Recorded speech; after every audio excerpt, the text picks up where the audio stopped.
بەڕاستی ئەوەی کە با بڵێن من شایەدی بۆ دەدەم،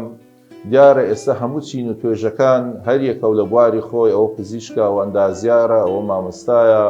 یعنی دەبێت بە کاروکردەوە بسەلمێنی کە بەڵێ من ئینسانێکی دیندار و خواناسم. پرۆژەی میهرەبانی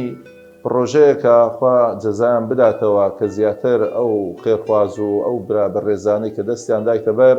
دیارە بڕیاریان داوە بە عەمەل بسەلمێن کە شکرانە بژێری خوای پەروەردیگار دەکەین کە دیارە ئەو پرۆژەیە پەیوەندی بە پزیشک و دکتۆرەکان و یان زیاتر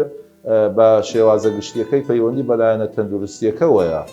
لەبەرەوە ئومێدەوارم ئینشاءالله تەعالا لە دوای دەستخۆشی لەو برا خوشکە بەڕێزانەی کە زیاتر بەو پرۆژە هەڵستاون،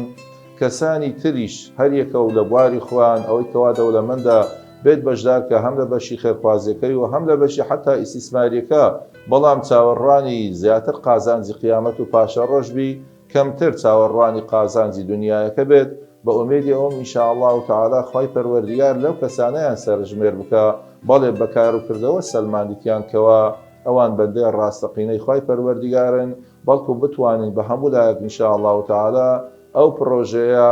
ببتە مای ئەوەی زیاتر پرۆژەیەشی سەرکەوتوو بێت، ببتە مایەوە ئینشاءالله تەعالا کەسانی تریش چاو لە برا بەڕێزانە بکەن کەەوە دائیمەن هەموو لایەکمان خەریکی ئیشی خێر بین بۆ ئاوادانکردنەوەی وڵاتەکەمان کە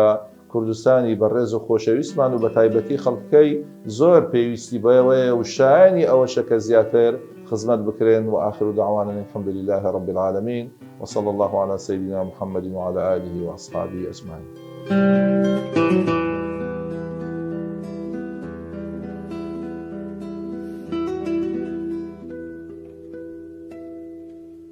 میهرەبانی دڵسۆزی و لێزانی